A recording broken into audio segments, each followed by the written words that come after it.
What's up, everybody? Welcome to Sweet Life Sports. I got another special guest with us today. This is a really good, near and dear friend of mine. We used to work together back in Tampa. We used to go out to events and we used to sit next to each other. Very good friend of mine, my man Juan Guerrero. Welcome to the show. Yo, hey Aubrey, what's up, man? Nothing Nice much, to be man. on. It's good to see you. Thank you for taking the time. Two-time champion with the Houston Astros. I believe Yep. you also are a Houston native. Yeah. From the area. Yeah, for sure, Nice, man. nice. And, just one, tell us about what you currently do with the Astros and a little bit about your sports journey. Right. Yeah. So first of all, thanks for having me on. Really excited to be able to share my journey and some little things that I learned along the way. So right now my current title is a senior premium sales account executive. Hmm. Now, I mean, I've been with the Astros for 9 years now. So, I've been in that role for since 2019. So right before COVID, I got promoted to that. So I've been kind of in that role for a few years now. Um, a lot of what we do now is because we're full menu. So I don't just focus on a lot of the premium areas because a lot of them are sold out. Hmm. So, the focus on suite sales, group tickets, season tickets, and we even started and we transitioned at the end of 2020 and 2021 into a services role. So I also service 28 game plans, partial plans. Nice. So yeah, so it's not just sales now. I love that. I love that. Do it all. Yeah, Jack of all yeah, trades. That's what's up, man. yeah. And we worked together briefly in Tampa. Talk hmm to us about the differences between working in the NFL and now in the MLB. Yeah, so the NFL was a lot of fun. I loved it. My time there, met great people like like yourself. A lot of my close friends are from my time I spent in Tampa. I still connect with a lot of people that we knew back then, and Hmm. so it's been really well. But in the NFL, it's if you can sell group tickets, that's a big deal, right? Like when Hmm. you don't have a lot of season ticket holders, we need to fill the corners, right? Try to get Yep. people in there, do as much as we can. MLB, you could do a lot of that. Group tickets sell a lot. We have a really high season ticket holder base. It's a lot of games, and for some reason, I feel that being able to develop those relationships with your clients in Major League Baseball, I can do that a lot more because I'm seeing them more often. Right, Hmm. they're coming to every game, and I'm going to see them at least once during a 6 game homestand. Yeah. Right, so that's really one of the bigger differences. People always thought, right, like, oh, you got to work so many games, Major League Baseball, but really we don't, or not us here in Houston. We might work 1 or 2 games a homestand, so it's Hmm. not really bad. Maybe 4 games a month, Yeah. so 4 or 5 games a month. So it's not bad at all. That's good. I think a lot of teams are trying to fine tune that balance of hmm working in the office and then staying for a game or working a double header. So making sure that the staff doesn't feel burnout or feel Right. overworked. So Juan, like talk to us about your background. Like what made you want to work in professional sports and what did you study and where did you go to school? Sure. So I studied general business because I really didn't know what I wanted to do. Right. Hmm. I just knew I needed to go to college, get a degree because I knew it was important to my mom and to myself to be able to get that Hmm. for her. So I went to University of Texas, San Antonio. Okay. I went there for a few years, got the general business degree in finance, and getting into sports. I always liked, I didn't really know that there was a sales side to sports, right? But I like the money aspect of it. I'd follow all the trade magazines and you see, contracts when they talk about sponsorship deals on stadiums and things like that that were bigger known to the public. So that always drew me to sports. I was always interested in that. So I had a chance after college to work for the San Antonio Missions, the Hmm. double A team. And there you do a little bit of everything. If you work minor league sports, right? You're pulling tarp, you're helping with parking, you're giving out promo packs. You might even do radio if you have to, right? Yep. So it was a little bit of everything, but I knew at the end of the season, my season there, is that I want something more. I wanted to learn more. I wanted to learn more about the business aspect of it. And Hmm. so going to the Astros in 2013, getting into Major League Baseball really helped me get that opportunity to learn more about how things work, how we can really generate revenue for the ball club. So Mhm. it was really something that I wanted and something that I continue to learn to this day. Nice, nice. And after that first stint with the Astros, you made your way to Right. Tampa. How does that transition?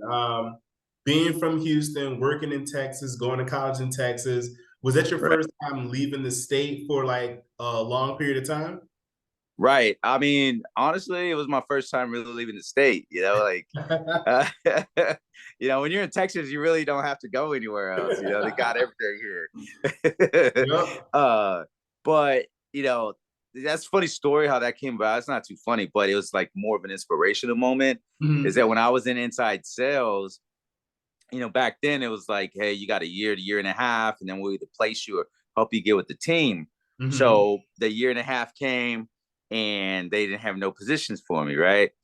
Because a couple months prior to that, they had filled 6 AE positions. They promoted 6 inside sales reps, and Mhm. I was like so upset. And I went to our inside sales manager at the time. I was like, hey man, like why didn't I get promoted? And he was like, Juan, we don't think you could hit a sales goal. And I was like, what? Like I was mad. I was heated. I had to leave. Yeah. I said, all right, I'll see you tomorrow. Right. Like, and, and so something about that kind of drove me. So Yeah. I wrote it on a sticky note. They don't think you could sell. And I had it on my computer. This is a true story. I had it on Mhm. my computer. And from January 2014 through May until I left to Tampa, Mhm. I averaged 104 calls a day.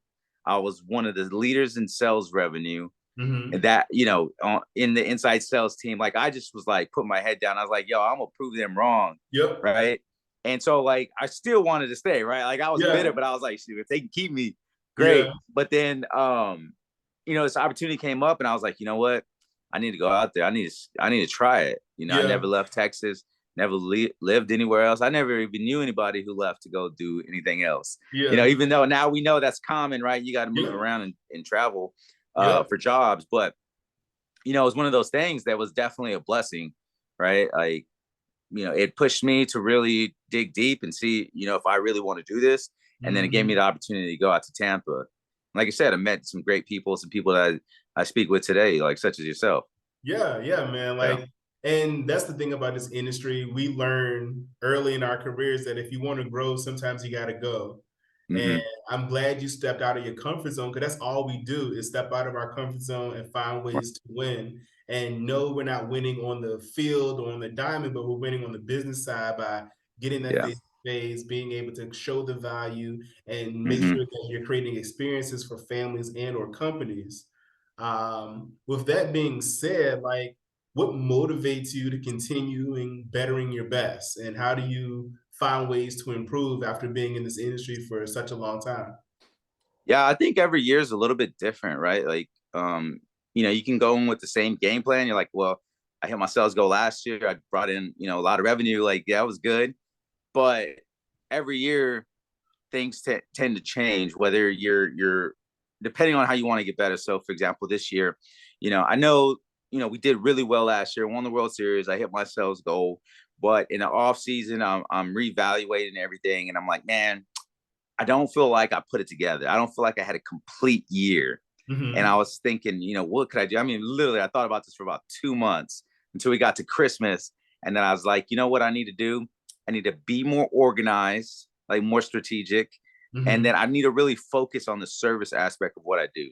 Mhm. Because, I didn't want to service, right? Like, no offense to service reps, like I was like, yo, I'm a sales guy. I'm sales. All I want to do is sell and move Yeah. on. But they put us in this because this was the new hybrid model that they wanted here at the Astros.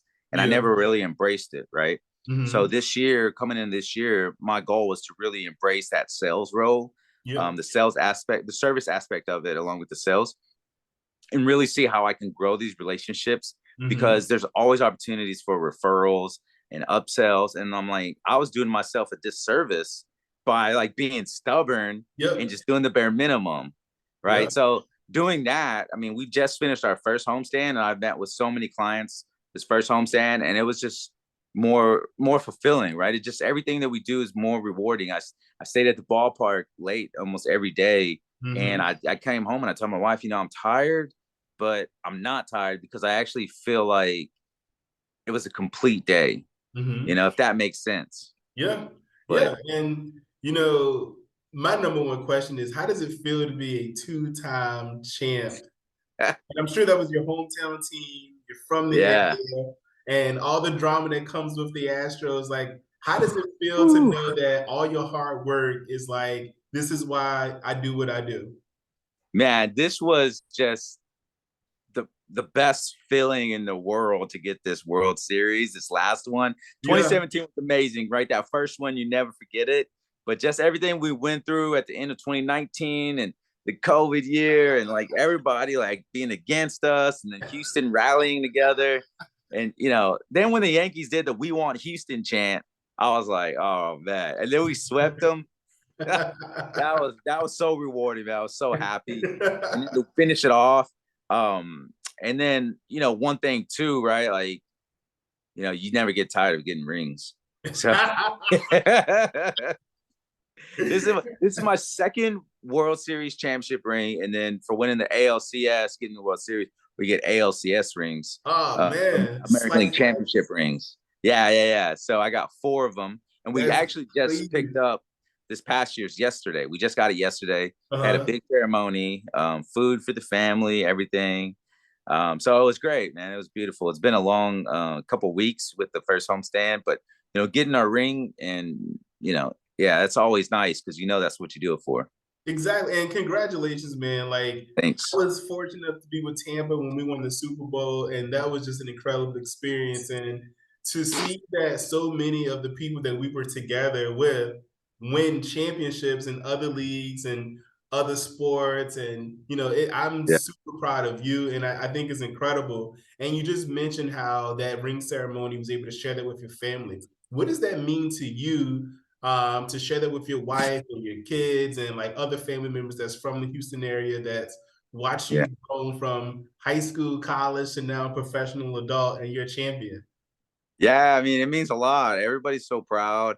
It gives the family something to look forward to. Like they watch all the Astros games now. Everybody's all into it because you're invested, you're emotionally invested into it. And so, Yeah. but to have them there yesterday was really nice, right? So, I can't thank my mother-in-law enough. She was there, so she like really helps out a lot with the kids. My wife, she Hmm. works full-time job. She works from home. She takes care of the Hmm. kids and I tell her, like this is part of the job. This is just what I do when I have to stay late. But then Hmm. when we get the rings and we take pictures in front of the trophies and we have a good time, she's like, all right. She's like, yeah, it was good. Let's do it again next year. Same, same, and that's yeah. and that's the thing. Like in this industry, when you have a family, when you have a wife, there's a lot of sacrifices that some people Hmm. aren't really accounting for or aware of. Right. How did that conversation go with you and your wife before you started having a family? It's like, hey, there's gonna be a lot of long hours and weekends, and Yeah. I got this goal and this dream, and like, how did those conversations go sometimes? I think it was just an understanding, right? Like we got in, we started dating and then we got engaged. And before the family came, she just knew it was part of the job, right? She Yep. just knew already. So we were really prepared. But what I try to do is I try to be at home as much as I can. And I'm fortunate that we have a leadership team with the Astros that's really flexible when I need to be at, like one of the kids' doctor's appointments or maybe she's stressed out and she's busy with work and I got to stay home and take care of the kids. Yep. They're like, Juan, do what you got to do, like take care of business. So Nice. I'm really thankful for the Astros for giving that to me, because it's a blessing. Sometimes it's a hard ask, right? Like Mhm. to ask your leadership team, like especially if it's like 2 or 3 times in a week, they're like, what are we Yeah. doing here? But fortunately enough, we have a long relationship. Like I said, I've been there 9 years, so we have that understanding and Mhm. I do not abuse it, right? Like I tell her, like I tell my director, I'm like, I don't abuse it. If I gotta go, I gotta go.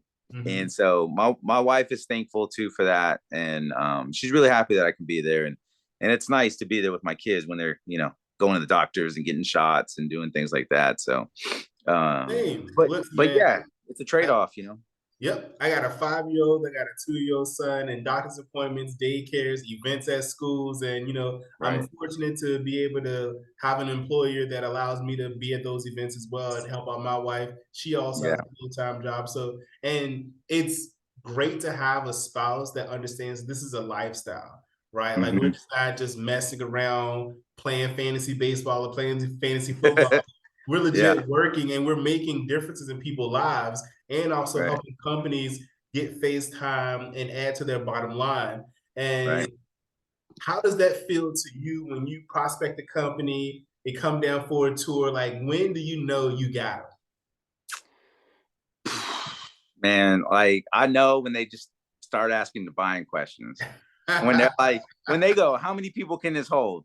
I'm like, oh yeah, all right. Like I know they in because that at that point I know they're already visualizing it. They're Mhm. visualizing their group being there, whether it's in a suite or like a 100-person field club, or our center field space that holds 30 or 80 people, right? Like they're visualizing it, and once they do that, then they're already telling themselves, they're selling it themselves. I'm just answering questions to check the boxes for them.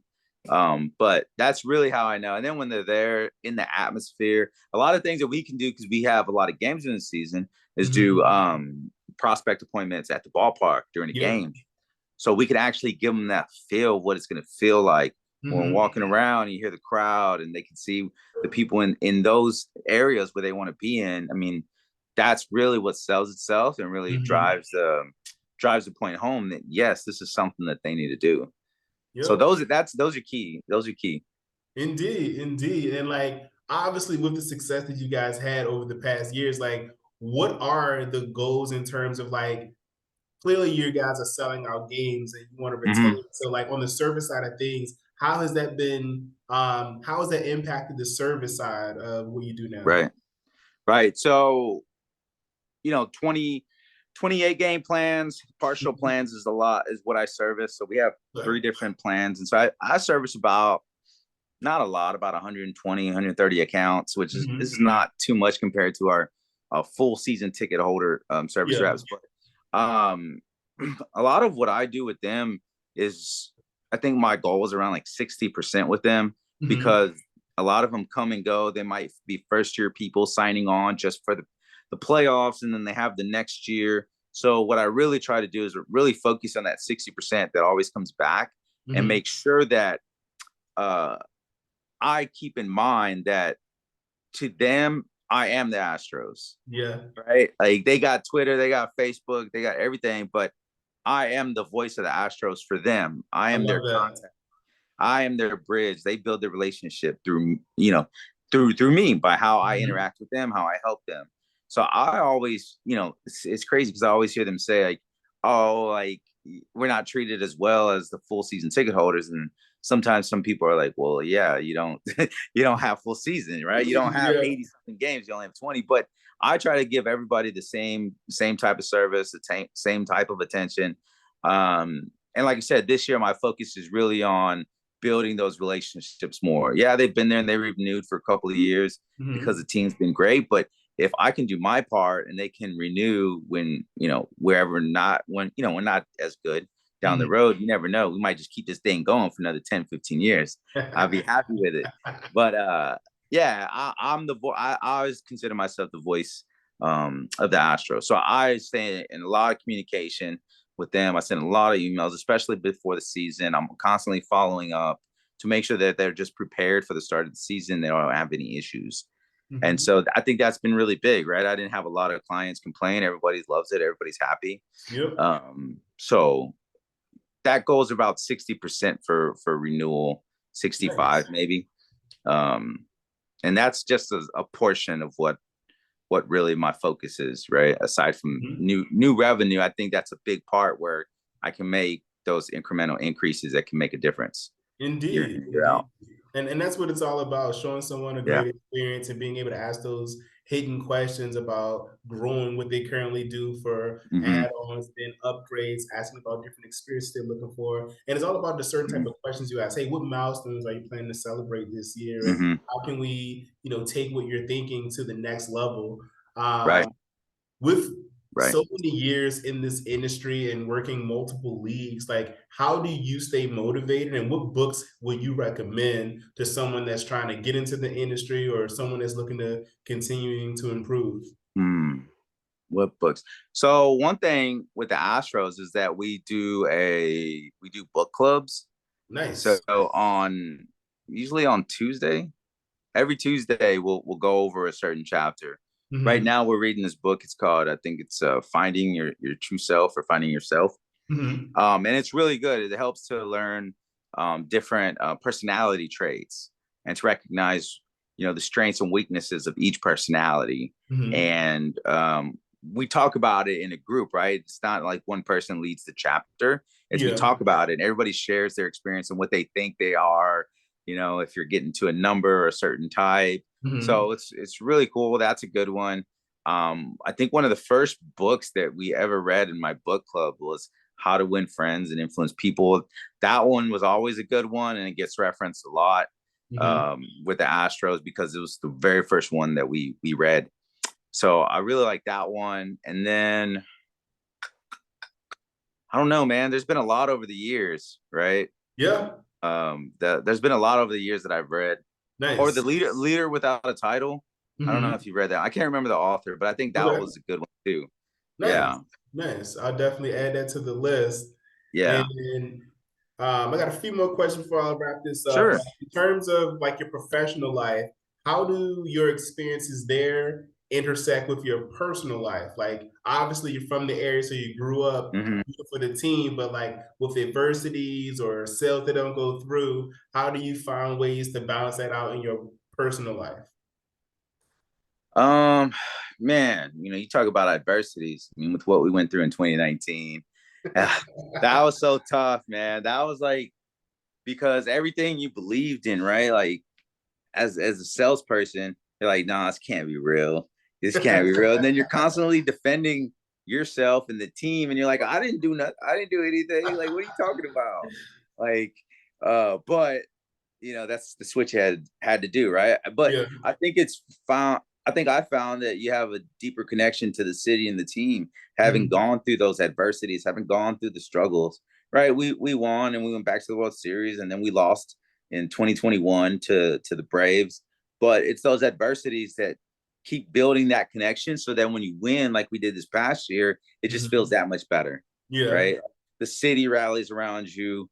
Everybody's so excited. Everybody's invested, emotionally, and that's what you love, right? Like you love Mhm. seeing the fans come out and cheer and go crazy, and a lot of myself, right? I wear Astros gear everywhere I go. Yep. I can't help it, right? I have so much, but it's just because I'm proud, right? I'm proud Yeah. to be an Astro. Nice, Yeah, nice. That's dope, man. And I'm hella proud of you. And I get excited seeing your man. updates on LinkedIn. And uh, Yeah. obviously, you built a career for yourself, and we're always encouraged to be where your feet are. Where do Mhm. you see your career going in the next, 3 to 5 years? Yeah. So that's always one of those things that I think about, and I always have to make sure I'm focused on right where I'm at right now, because you can get Yep. too far ahead of yourself and get distracted. I Hmm. mean, I've made no, I've made it apparent to our leadership team that yeah, one day I'd like to be on the leadership team. I'd like to be in management. I'd like to do those things. I feel like I've done a lot um, to prove myself over these years. Hmm. And so whether it be with the Astros or because I'm pretty much rooted in Houston, so we're not going anywhere, man. I love it. My wife's family's from here, so my mother-in-law would never let me do that. But but yeah, whether it's with the Astros or the Rockets or one of those teams, because we have the Dynamo and the Texans here Hmm. still. I mean, two, they're here too. The Texans, let's not Yeah. forget them. But there's opportunities here. I'm just gonna have to be patient and Yeah. continue to perform and stay focused on what I'm doing. And then when the right opportunity arises, like I'm gonna be ready, right? Because I've pushed for it. And Hmm. there's a couple of times where I'm like, oh, that seems like a good opportunity. Hmm. But I just don't take it because I'm like, you know what? I got so much stuff to work on still. Yeah. I'm not gonna rush it. I'm not going anywhere. I got time, right? I'm Hmm. just gonna continue to build what I have here, fine tune it, and then make sure when I feel like, yeah, I'm 100% complete. My job here is complete. Yeah. Then yeah, the time will come. I love that. I love that. Definitely, man. And Yeah. it's not something you got to race through. Like I tell people all the time, like what we do, it's a lifestyle. My Hmm. wife has to be on board. My family has to be on board. Like Hmm. it's so much more than just me going to work and working in the NFL. Like it's a complete lifestyle. Because when I'm not at work, I'm still prospecting. I'm still pitching. I'm still looking at Right. ways to improve. I'm still like on LinkedIn, like interviewing and like speaking at different events. So like someone that's trying to get into the industry for the first time, what Right. traits and what skills would you say they should work on in order to secure their first job during that first interview? I think just being able to communicate what you want, right? Mm-hmm. What you're going for during that first interview. You have to, yeah, say I want this job. This is what I want. Like too many times I think people, you're like, people, what do you want? And sometimes they don't really know. They just want to get into sports, right? You Mm-hmm. got to know, like, why do you want to get in sports? Think through these questions, think through these scenarios. Yeah, that's cool to work for a sports team, but there's a lot that goes into it. Yeah. Um, and I always tell people when they ask me, because sometimes people reach out to me on LinkedIn. They're like, "Hey, do you have a few minutes?" And I never tell anybody no, right? I always Yeah. want to help Yep. because I put myself in their shoes. If I was reaching out to Exactly. somebody, I would want somebody to respond to me. So I Yep. always try to respond and be as helpful as I can. And one of the things that I tell them is, yeah, just be yourself, be able to communicate clearly what you want, and then don't be shy. Don't be shy about going for your goals, Yep. right? Make the calls, put in the work, ask the questions. Especially when you do get that job. I mean, you still haven't made it. You still got to prove Exactly. yourself. Yep. Maybe Yep. when you're here for 10 years, like me, I'm getting close. Next March is my 10 years with the Astros. Um, Nice. then I can say maybe I made it, but I don't know. At this point, I feel like I still have so much left to prove still. I Um, love that. I love that. yeah, Stay hungry, stay humble, that's right. continue to excel, man. Again, I'm so proud of you and Yeah, Lisa, the life that y'all built thanks. together. You'll always Appreciate be it. someone I root for. I'm never gonna be an Astros fan. Go Braves all day. Uh, but I visit Houston a lot, and like when I'm Yeah, there, I always think about like you, Jordan, and Justin. yeah, Talking about the Astros, and I definitely got to catch a game one day. But Juan, man, I am so yeah. proud of you, man. It was great catching up. It means a lot Thanks. that you came on the podcast. Anytime you in DC or anytime that we're together, we definitely got to link up, man. And I wish you Yeah, nothing for but sure. the best. Good luck this season, and appreciate you joining the show. Yeah, thanks again for having me. I'm super excited to be here, and like yourself, you're one of my best friends that I stay in touch with from Tampa. Jordan, Justin, Chris Dolan, Yep. Gentry, Yep. uh, Tyler, all those guys, man. Like Yep. it's just I was only there for a year, but I mean, It it was an feels like impactful year. yeah, it was a very impactful year. So Yeah. much fun. Yeah, man. So And thank like you again. the names you mentioned, like we're all fathers and husbands now. We're all like Hmm. still in the industry or just doing something great in their lives. So it was a good group of people and we're all still intact. So best of Yeah, luck this season. I'm glad that you guys are still having success. Congrats on your 2 championships. And we'll wrap soon, man. thanks. All right, man. Take care. You too. Take it easy. All right. Peace.